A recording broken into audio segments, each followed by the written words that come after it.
This is Manhattan Minutes, the most important minutes of your week, and I'm Kyle Matthews, your host. This week we have some heavy news for you, starting with a tragic incident that hits very close to home. On April 12th, police received a report that a 14-year-old high school male was the victim of apparent homicide.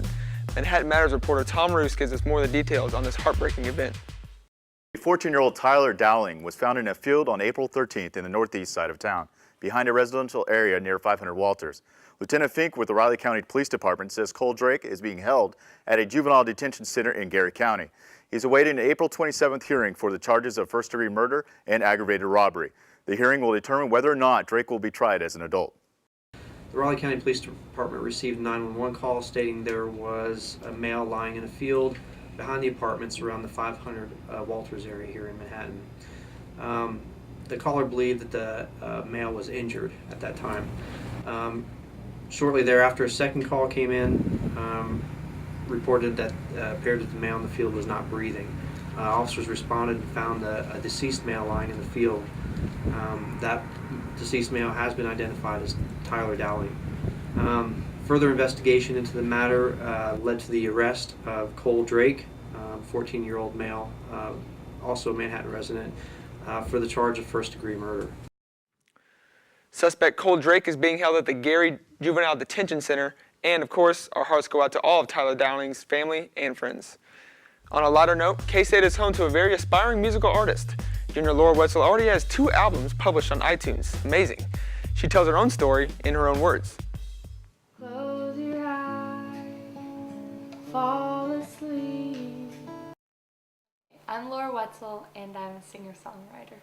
My family is very musically inclined, so music has sort of been a part of my life as long as I can remember. How do I feel when I play? I enjoy it a lot. I have a lot of fun, so I guess I feel happy when I play. Well, the first song I ever wrote was in my junior year of high school. At that time, my older friends were moving away to college, and so I wrote that song, The Old Days. The old days. Sometimes it's really hard. I can't ever really force the lyrics to come. I try and find lyrics based on emotion, because there's a lot that you can do once you find that emotion. To see that they touch someone else's life and touch someone else's heart. Those are the sorts of things that really motivate me to keep writing music. I have a rough CD that I sell at my shows of half new, half old ones, but 2 legitimate ones that are on iTunes and 1 legitimate in the making.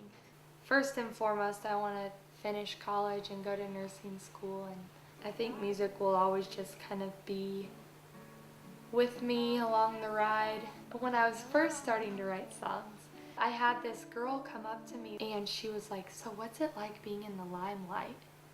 And I was like, "What?" I was like, I am not famous by any means. So I think it's really funny when people have this impression that I'm some famous artist, because really I'm just like everybody else. I just like to play music and I happen to perform it sometimes. Wetzel placed 3rd at the K-State Idol event earlier this year. Manhattan's LGBT community and supporters took to the sidewalks on April 16th for the 2nd annual Little Apple Pride, Parade, and Rally. Reporter Jennifer Shadle, shows us more on the event. Your story is beautiful. Your story is the reason we're all here. Dusty Garner is sending a clear message. Let them hear you! Garner is heard loud and clear throughout the crowd of LGBTQ members and allies. Their hope?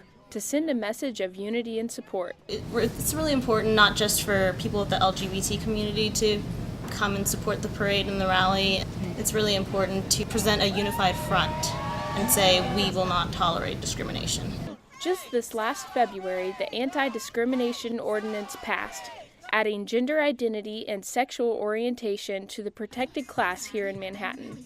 Former City Commissioner Jamie Morris Hardiman says that the future of the Anti-Discrimination Ordinance will be challenged within the next few months by the newly elected officials.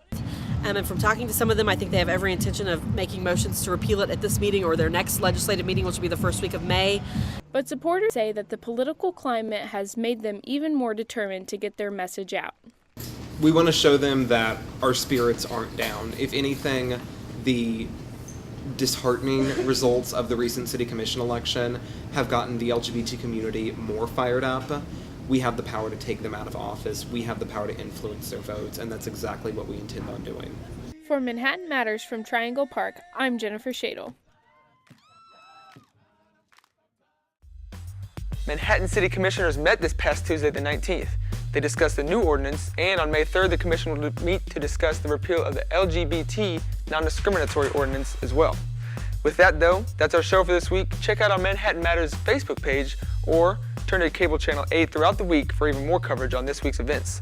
But check right back here next week for more of the most important minutes of your week with Manhattan Minutes. I'm Kyle Matthews, and we'll see you then.